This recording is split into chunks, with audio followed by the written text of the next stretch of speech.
Welcome to From Chains to Godliness, where truth is spoken, lives are changed, and voices from the inside are heard. Tonight, let us simply quiet ourselves and listen to the Word of God. Chapter 2, verse 1. It happened after this that David inquired of the Lord, saying, Shall I go up to any of the cities of Judah? And the Lord said to him, Go up. David said, Where shall I go up? And he said, To Hebron. Verse 2.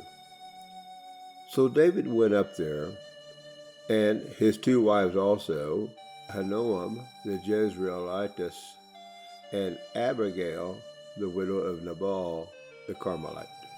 Verse 3. And David brought up the men who were with him, every man with his household, so they dwelt in the cities of Hebron. Verse 4. Then the men of Judah came, and where they anointed David king over the house of Judah.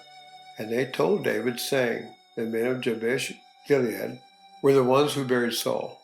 Verse 5. So David sent messengers to the men of Jabesh Gilead, and said to them, You are blessed of the Lord, for you have shown this kindness to your Lord, to Saul, and have buried him. Verse 6. And now may the Lord show kindness and truth to you. I also will repay you this kindness, because you have done this thing. Verse 7. Now therefore let your hands be strengthened, and be valiant, for your master Saul is dead, and also the house of Judah has anointed me king over them. Verse 8. But Abner the son of Ner, commander of Saul's army, took Ish-bosheth the son of Saul, and brought him over to Mahanaim. Verse 9. And he made him king over Gilead, over the Asherites, over Jezreel, over Ephraim, over Benjamin, and over all Israel. Verse 10. Ish-bosheth, Saul's son, was 40 years old when he began to reign over Israel, and he reigned 2 years. Only the house of Judah followed David. Verse 11. And the time that David was king in Hebron over the house of Judah was 7 years and 6 months. Verse 12. Now Abner the son of Ner, and the servants of Ish-bosheth the son of Saul, went out from Mahanaim to Gibeon. Verse 13. And Joab the son of Jeruah, and the servants of David, went out and met them by the pool of Gibeon. So they sat down, one on one side of the pool, and the other on the other side of the pool. Verse 14. Then Abner said to Joab, Let the young men now arise and compete before us. And Joab said, Let them arise. Verse 15. So they arose and went over by number, 12 from Benjamin, followers of Ish-bosheth, the son of Saul, and 12 from the servants of David. Verse 16. And each one grasped his opponent by the head, and thrust his sword in his opponent's side. So they fell down together. Therefore that place was called the Field of Sharp Swords, which is in Gibeon. Verse 17. So there was a fierce battle that day, and Abner and the men of Israel were beaten before the servants of David. Verse 18. Now the three sons of Zeruiah were there, Joab, Abishai, and Asahel. And Asahel was as fleet of foot as a wild gazelle. Verse 19. So Asahel pursued Abner, and in going he did not turn to the right hand or to the left when following Abner. Verse 20. Then Abner looked behind him and said, Are you Asahel? He answered, I am. Verse 21. And Abner said to him, Turn aside to your right hand or to your left, and lay hold on one of the young men, and take his armor for yourself.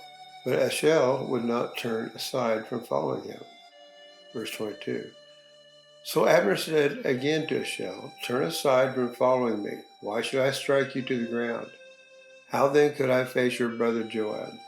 Verse 23. However, he refused to turn aside. Therefore Abner struck him in the stomach with the blunt end of the spear, so that the spear came out of his back and he fell down there and died on the spot.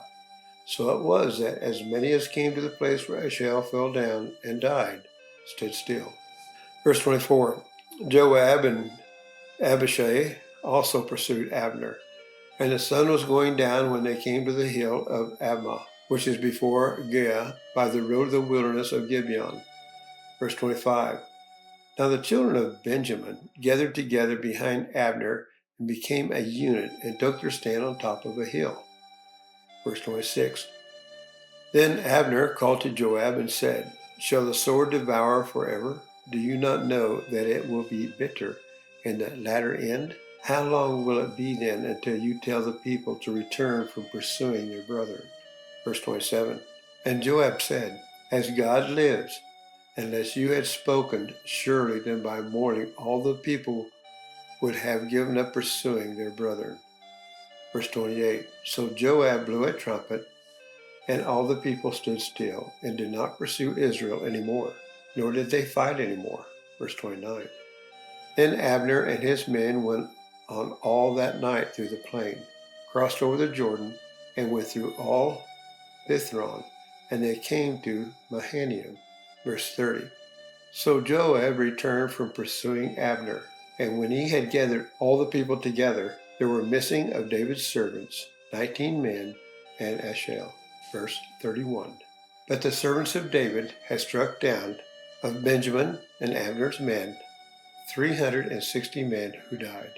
Verse 32. Then they took up Asahel and buried him in his father's tomb, which was in Bethlehem. And Joab and his men went all night, and they came to Hebron at daybreak. Thank you so much for listening. For full lessons and deeper study, visit the blog at theparkprisonministry.org.